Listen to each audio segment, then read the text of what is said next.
when you think about nothing, you have to be a little more careful than you normally are, because in fact nothing is a physical concept, because it's the absence of something, and something is a physical concept. And what we've learned over the last 100 years is that nothing is much more complicated than we would have imagined otherwise.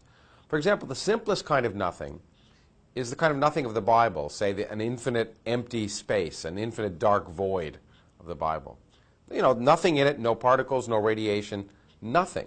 Well, that kind of nothing turns out to be full of stuff in a way, or at least much more complicated than you might have imagined, because due to the laws of quantum mechanics and relativity, we now know that empty space is a boiling, bubbling brew of virtual particles that are popping in and out of existence at every moment. And in fact, for that kind of nothing, if you wait long enough, you're guaranteed by the laws of quantum mechanics to produce something.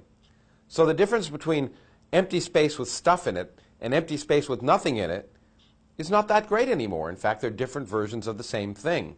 So the transition from nothing to something is not so surprising. Now you might say, well, that's not good enough because you have space. Where did the space come from? Well, a more demanding definition of nothing is no space. But in fact, once you apply the laws of quantum mechanics to gravity itself, then space itself becomes a quantum mechanical variable and fluctuates in and out of existence. And you can literally, by the laws of quantum mechanics, create universes, create spaces and times where there was no space and time before. So now you've got no particles, no radiation, no space, no time. That sounds like nothing.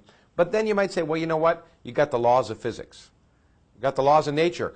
The laws themselves are somehow something, although I would argue, in fact, that that is not at all obvious or clear or necessary. But even there, it turns out physics potentially has an answer. Because we now have good reason to believe that even the laws of physics themselves are kind of arbitrary. There may be an infinite number of universes, and in each universe that's being created, the laws of physics are different. It's completely random. And the laws themselves come into existence when the universe comes into existence. So there's no pre-existing fundamental law. Anything that can happen does happen. And therefore you got no laws, no space, no time, no particles, no radiation. That's a pretty good definition of nothing.